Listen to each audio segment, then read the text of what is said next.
You're watching Guude. You're watching Guude. Fighting just to save our lives. Got you laughing every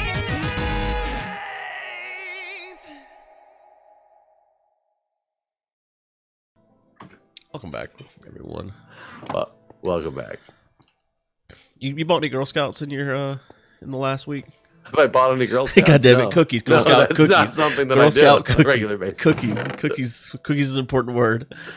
No, I have not bought any Girl Scout cookies. However, I don't know if you saw the comments, some of the people's comments in the video where we talked about this, and somebody was saying that they've seen, they've had like order sheets, the standard old order sheets for a while now, and one of the people in the troop, or her grandmother, it was some family related to that, was hyping up on Facebook that the orders would be live soon.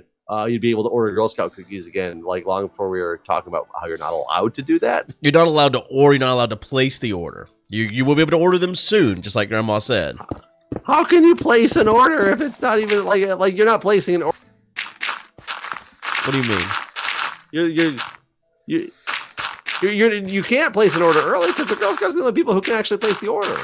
There's no way to place the order early. Well, see, that's the patron. thing. Like, so for instance, like our troop gets them on Thursday night, but we can't sell them until Saturday at 9 a.m. So we can't even But post you on have real Facebook. cookies somehow. I don't even understand how that works. But when would the order forms have been? No. There's no order form, Chef. If you want to fill out an order form, there is an order form. Yeah. Well, I mean, yeah, I can come to your house with an order form, but I still got the cookies at home. There's never orders You're taken right, before the cookies are here. When was I allowed to get my cookies? Whenever at Saturday 9 a.m. Because Whenever you could place your order, you could get your cookies technically. You would like hold my cookies at your house and send me pictures of them and be like, "You can't have these." Basically. I can't believe you're a cruel person who would do that to me. I mean, that's how it works. I was just wondering. The reason I was asking if you have bought any is because I haven't seen them. I haven't seen them for sale anywhere. Yeah, they're not supposed to technically do booths until next week. This is Walkabout week, so you're not supposed to technically like set up at like Walmart or anything like that until next week. To what? Walkabout week. That's what it's The hell called. does that mean? I mean, walk around with the cookies, Exactly. show them off, Well- get people to like smell them.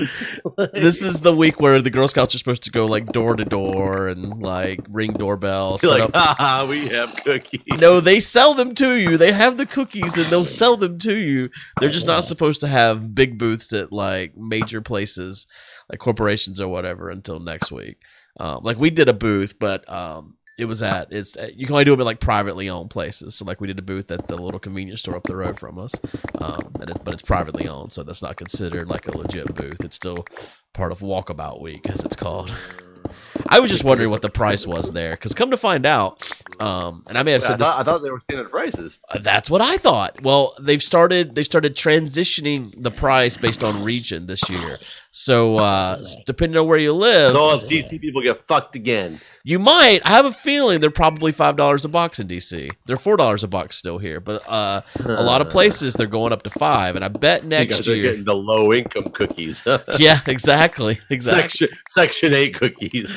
I bet next year though. I bet they go to $5 nationwide. I bet this is like the crossover period.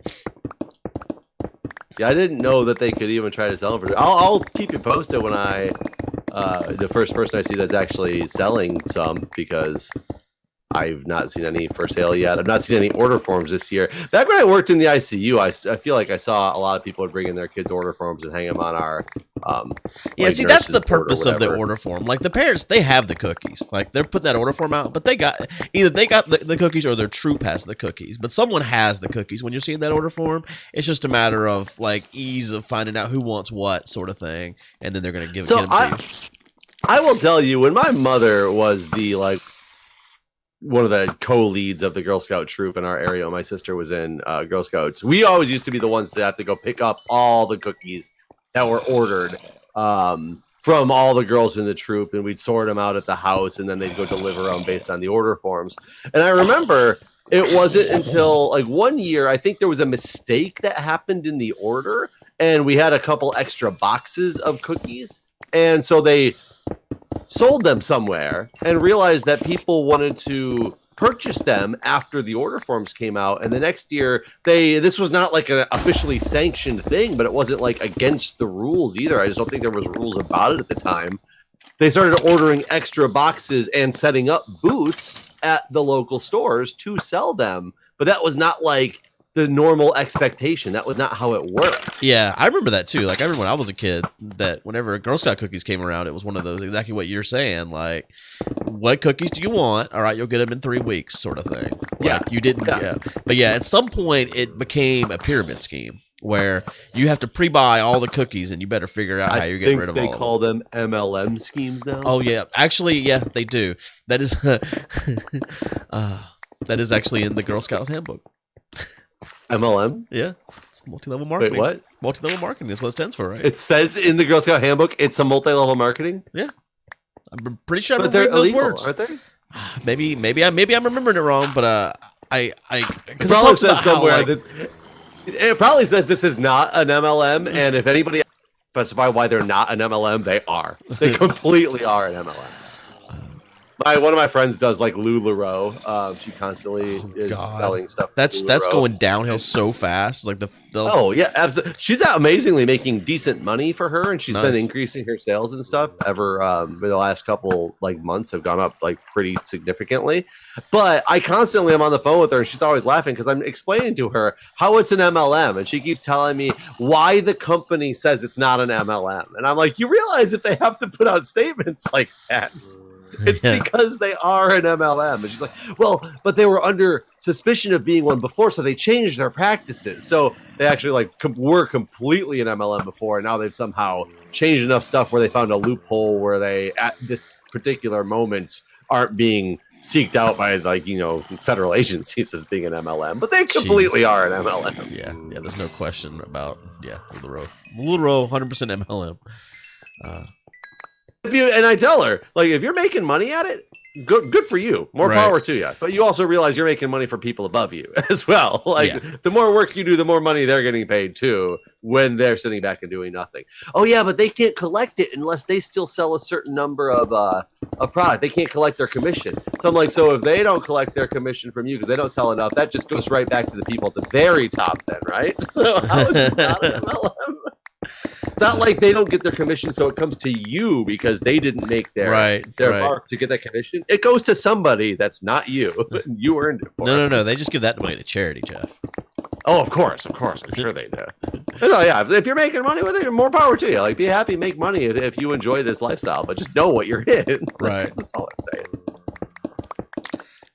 I mean, there's no different than all of these things that have been around for forever, like Tupperware and all this.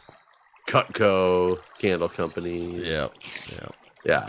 I mean, I'm sure it's made a lot of people rich. Amway, which doesn't it have a different name now? It does. Still the same thing, but yeah, I don't remember the new name either. Team of Dynasty. God, I remember I was in drive-through at McDonald's, and I used to actually get compliments a lot in the drive-through because I had this like radio voice that came through the drive-through speaker, and people would come to the window. I had a couple of people offer me jobs at radio stations and things like that who happened to be people who worked at radio stations. I was thinking you were ordering food at McDonald's, and I'm like, every time I go order food, the guy at McDonald's is like, "I'm going to get you a job at a radio." Yeah, I was so confused by this. I'm like, what kind of fucking? I need 2 cheeseburgers and a radio job, sir. Yeah. No, back when I was working at McDonald's. I got you. And I had this one guy come through once, and he was just like talking to me. When he got to the window, he was like, you have this amazing voice that would be great, and your very cheerful personality is going on and on. He's like, you would be perfect for my business. He's like, here, give me a call. And he gave me like a very professional looking, like card. And so I called him the next day because, I'm at McDonald's. I want to see what this guy's talking about. Is this for real? Is this how he's recruiting? I don't know. I'll take a stab at it. And it was literally for a Team of Destiny. Oh, God. And I'm just like, I was like, are you fucking kidding me? Like, Team of Destiny, you don't think I know what this shit is? Like, you're not going to trick me into joining you under you in your MLM scheme. Back then, they were just pyramid schemes. I don't think MLM was a term yet. But it's like timeshares. Yeah, timeshares are awful too. The Disney timeshares don't seem so bad. Did you buy one? No, I did consider it though. I did consider it. How much did it cost? And The upfront's the hard part, really. After that, it's not that bad.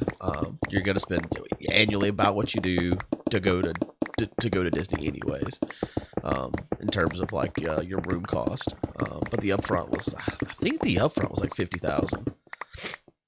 so what does it help you with then if it's going to cost you the same? They're nicer places, and you get like, you can do a lot of the like worldwide travel because they have like Disney destinations that aren't like the resort or whatever. So there's a lot of that, and then there's the Disney cruise. Like you could do some of the stuff cheaper. Overall, basically, but you're still, what I'm saying is like it would cost the same amount as it would for us to go to Coronado every year, but you could go to Disney more often than you would go to Disney if you were paying just for like 5 nights at Coronado Springs, sort of thing.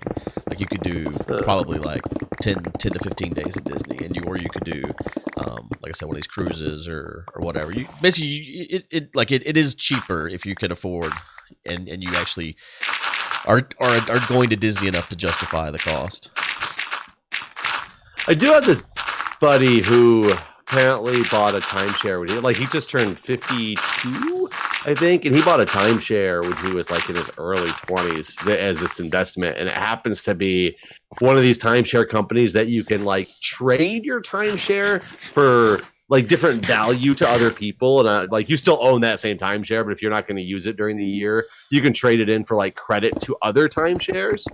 And his happens to be this one that is like a ridiculously overpriced credit wise one, so he ends up getting like 3 or 4 different trips to like all these exotic locations every year because of the credits he makes from giving up the official timeshare. So he actually got this really good deal on it. He also I don't know, he must have been a really savvy investor when he was younger, because when he was 21, and I just found out about this because I started talking to him. He just came and visited us this weekend. He lives in Colorado, and I was asking him if he was a lounge person. I was having a lounge conversation about airports. Turns out when he was 21 years old, he bought a lifetime lounge pass to some airline company that throughout the years since then has been bought out and bought out and bought out. And now it's like a KLM. So whoever like is the parent company of KLM, which is like includes United and all this stuff. Yeah. He basically has a lifetime lounge pass that he bought for $500 when he was 21. Wow. I have read about these, but I've never met anyone that had one. That's amazing. Yep. And he said he did it, and he goes, at the time it was $500, especially as a 21-year-old, but back then was a lot of money. Yeah. He goes, but I looked at it as a possible investment that I was, I plan on traveling a lot when I was younger. And he said at first it was weird because there was these laws that were going through that they tried to eliminate the ability to get free drinks at lounges. It was trying to go through as not a perk anymore, but if you were grandfathered in with like the pass that he still had, which is one of the reasons he said he bought it, is because it was grandfathering them in for a while in the forms of these tickets. Like if you went in and had this particular pass, you got 2 free drink tickets when you walked in the door, but you could go get them unlimited times. So it was their way around like unlimited drinking for free. Right. But it was only if you had this pass because it was some law. And he said it actually did become law for like a year or 2, and then they reverted it back, so it doesn't matter anymore. But he now still has the ridiculous lifetime pass that he bought for like $500. It gets him into like multiple different airline partner lounges because of the buyouts from the company he originally bought it from. That's fantastic. I want that. Yeah, it sounds pretty damn sweet. I mean, hell, I'd pay $500 if I had like 6-hour layover for some lounges sometimes, like let alone for a lifetime. Right.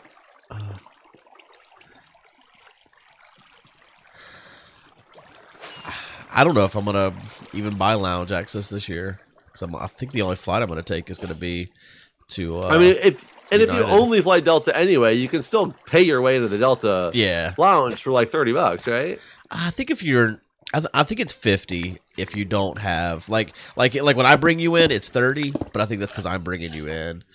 But if you fly, I think there's that thing if you fly first class. I was reading it the other day, like it's a cheaper rate if you're flying first class on Delta. I did see though that like you might not, if you do buy the thing, you might not be able to get me in anymore if I'm not flying Delta, because I think I saw that they were trying to limit it to just Delta passengers for the cheaper that's bullshit. rate. That's bullshit. Yeah, I was reading something on the way that they're changing their lounge access, and it's gonna get interesting. Well, that would suck. But yeah, I'm not. I mean, hell, I'm not even gonna be getting first class because I don't fly enough anymore for them to put me in first class. So unless it's super cheap to upgrade, I'm just gonna be flying like a normal boy now. Man, you're gonna be a peasant? I am. Woo! You're gonna not have your special gate that you're gonna have to get pre-check, man.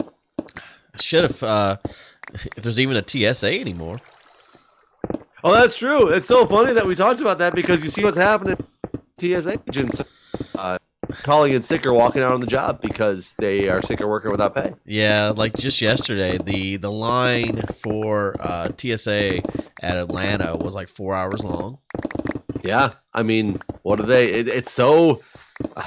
If this goes on so long, like, what are they going to do? Because they're going to, no matter what, you're going to have this huge turmoil afterwards because you got to now backfill these positions of people who quit. Yeah. Yeah. Or do you just give them a pass? Are you like, yeah, you guys walked out even though you're essential employees, but we'll give you a pass to come on back because we need you. I mean, they might. Like, do you do that in a case like this? They might have. Yeah, I don't know. Maybe you do. Maybe you do. Yeah. That's going to make the people who actually did stick around in their job feel stupid and like shit for, sticking around with their job. I mean, maybe, but they're also getting paid for the time that they showed up, whereas these other people are not. As far as we know. I mean, well, if they quit their job, who knows how they'll write the budgets? If they quit, sure, but what if they just stop showing it? Right. They even have enough employees in the back office staff to mark that this person didn't show up for their shift, or is it literally just a free-for-all? They're like, man, I hope Jimmy was here today. Yeah. I can't imagine. I mean, like, I've been thinking about, like, if the government still shut down in March when it's time to go to United, I can't even imagine how bad the airline stuff's going to be by that point. Should plan to drive to Florida. Might just be not going. Yeah. Might be one of those situations. Yeah, pretty much. It's kind of a mess. I don't know. It probably won't last that long, though. March would be a long time. At some point, it's got to end. But I feel really bad about the people who are like deemed essential that aren't getting paid, that are still forced to go to work. I mean, this is the time the lawsuits normally start, right? Aren't they already getting sued by some group of people? Probably. I thought I heard that they were, but I mean, isn't it anti-constitutional to, like, wasn't slavery a constitutional amendment? I mean, this is slavery, right? Kind of. It's kind of weird because you could be. I'm an essential employee at my work as well. I'm a salary person too. You got to work me 80 hours in a week. I work 80 hours in that week and don't get any extra pay for it. That's the same thing. I mean, at least I get some pay, obviously. But yeah, you're still getting paid. I think you could, in theory, make me work a ridiculous amount. How much could they make you work?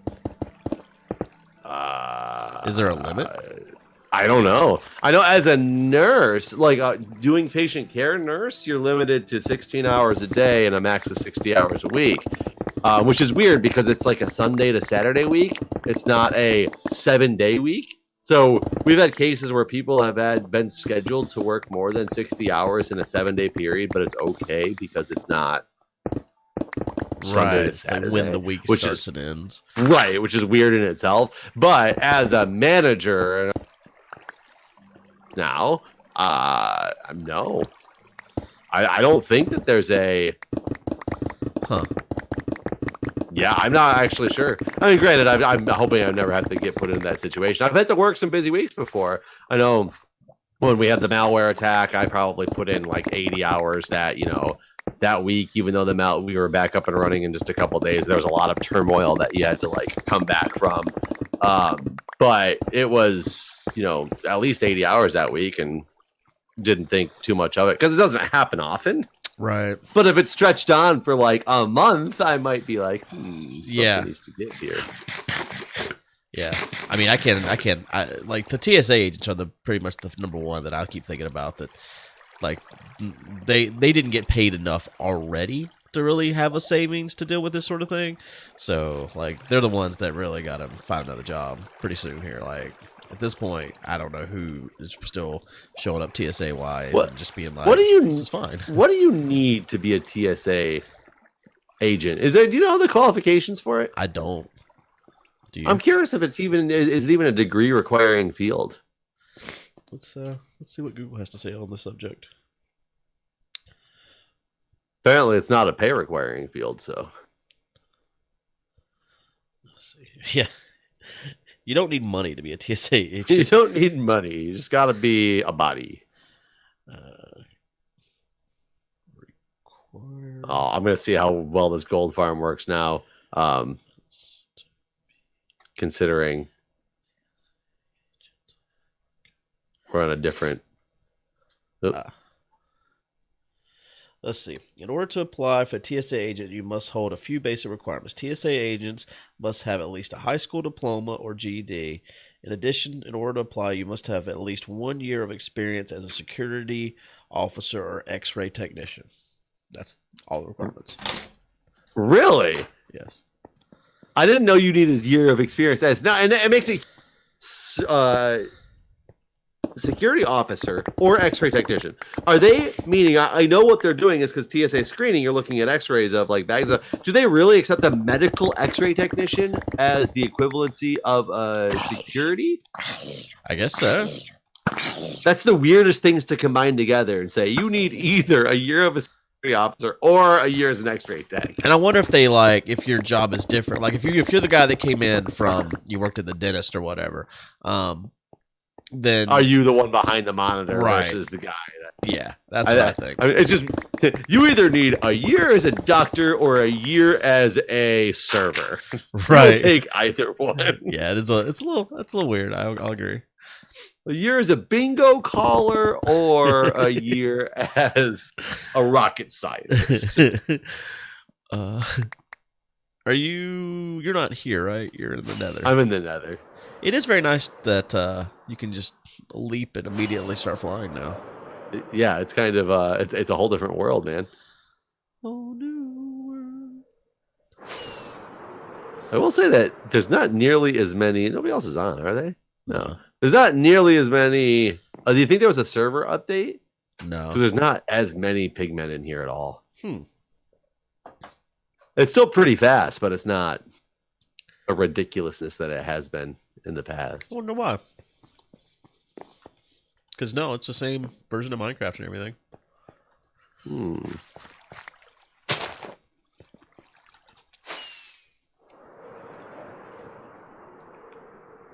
Yeah, my picks were definitely almost gone. Only got one left. There's some dirt down here. I only brought five total with me though. Is there? Yeah, I think that's it. I think it was only 6. Okay.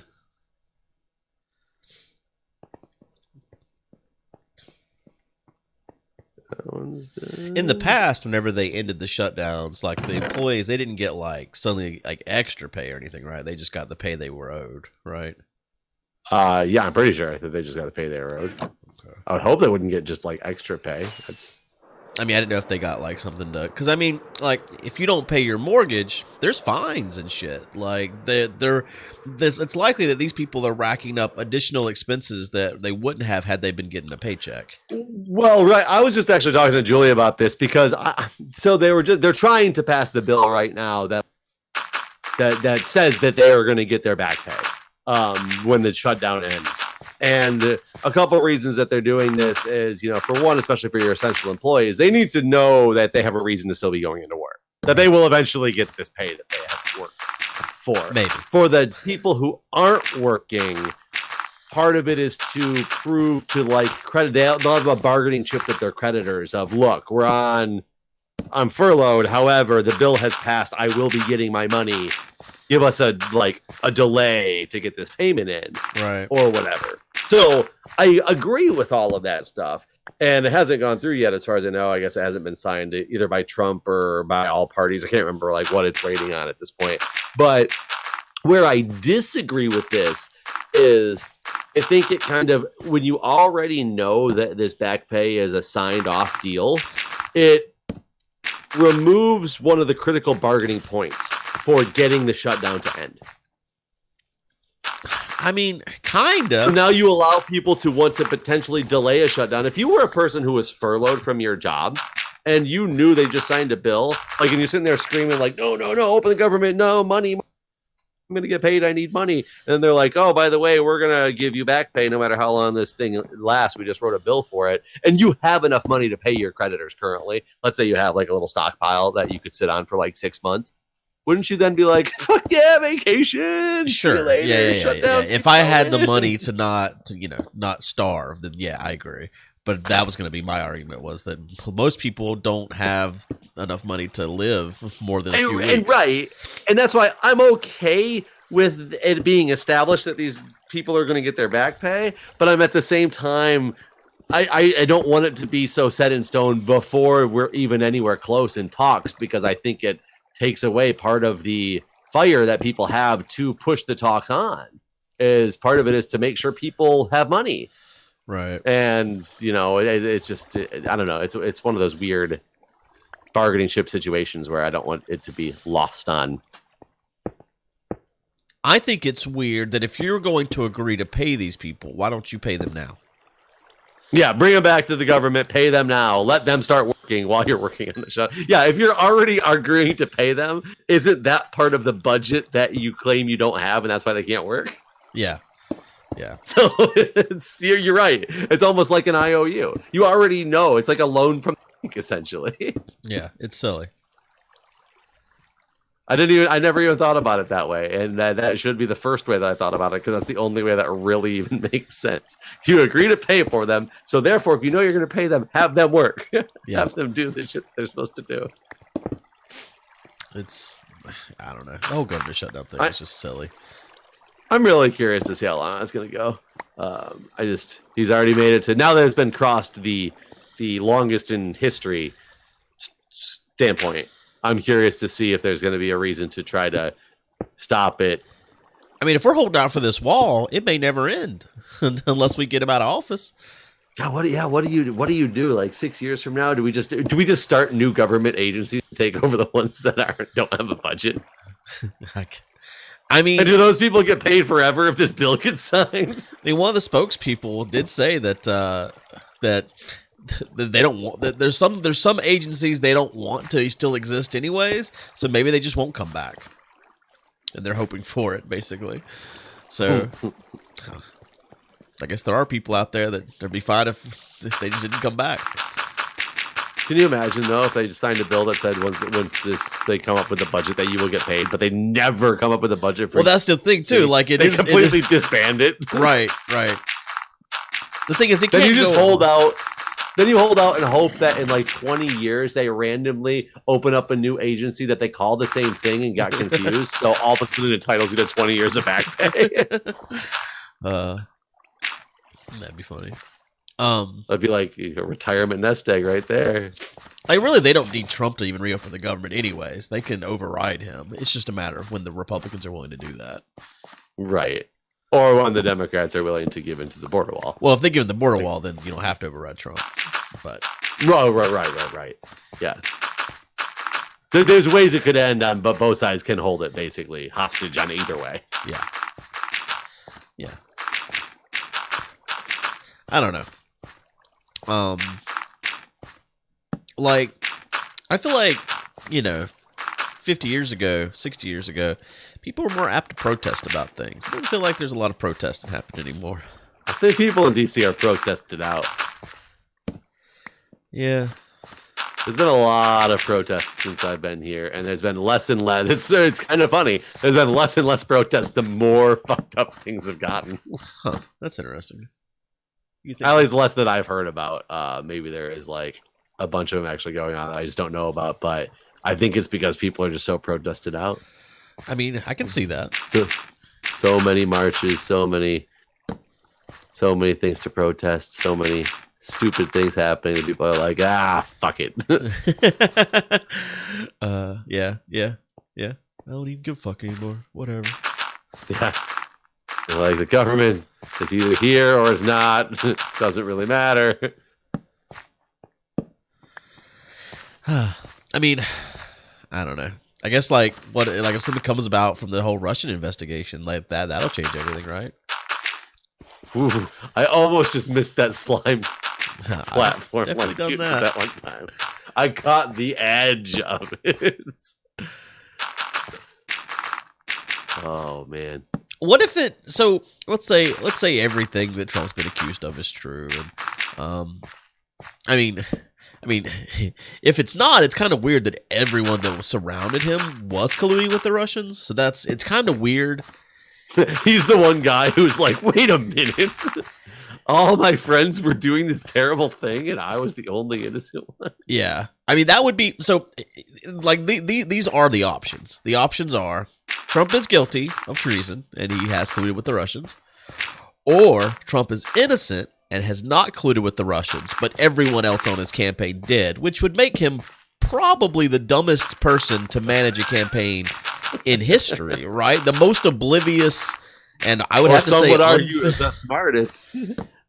I mean, not this. I mean, he would have to be unfit for president either way. He's either unfit because he's a Russian agent, or he's unfit because he's so oblivious by the people he surrounds himself with that he's unfit. Either way, he's unfit. But at the same time, he can also be colluding, or not colluding directly, but thinking that potentially people on his staff are, without really admitting or knowing 100%. So therefore it makes it like so that he's really not violating anything. I don't know, it's one of those that don't ask, don't tell type of deal.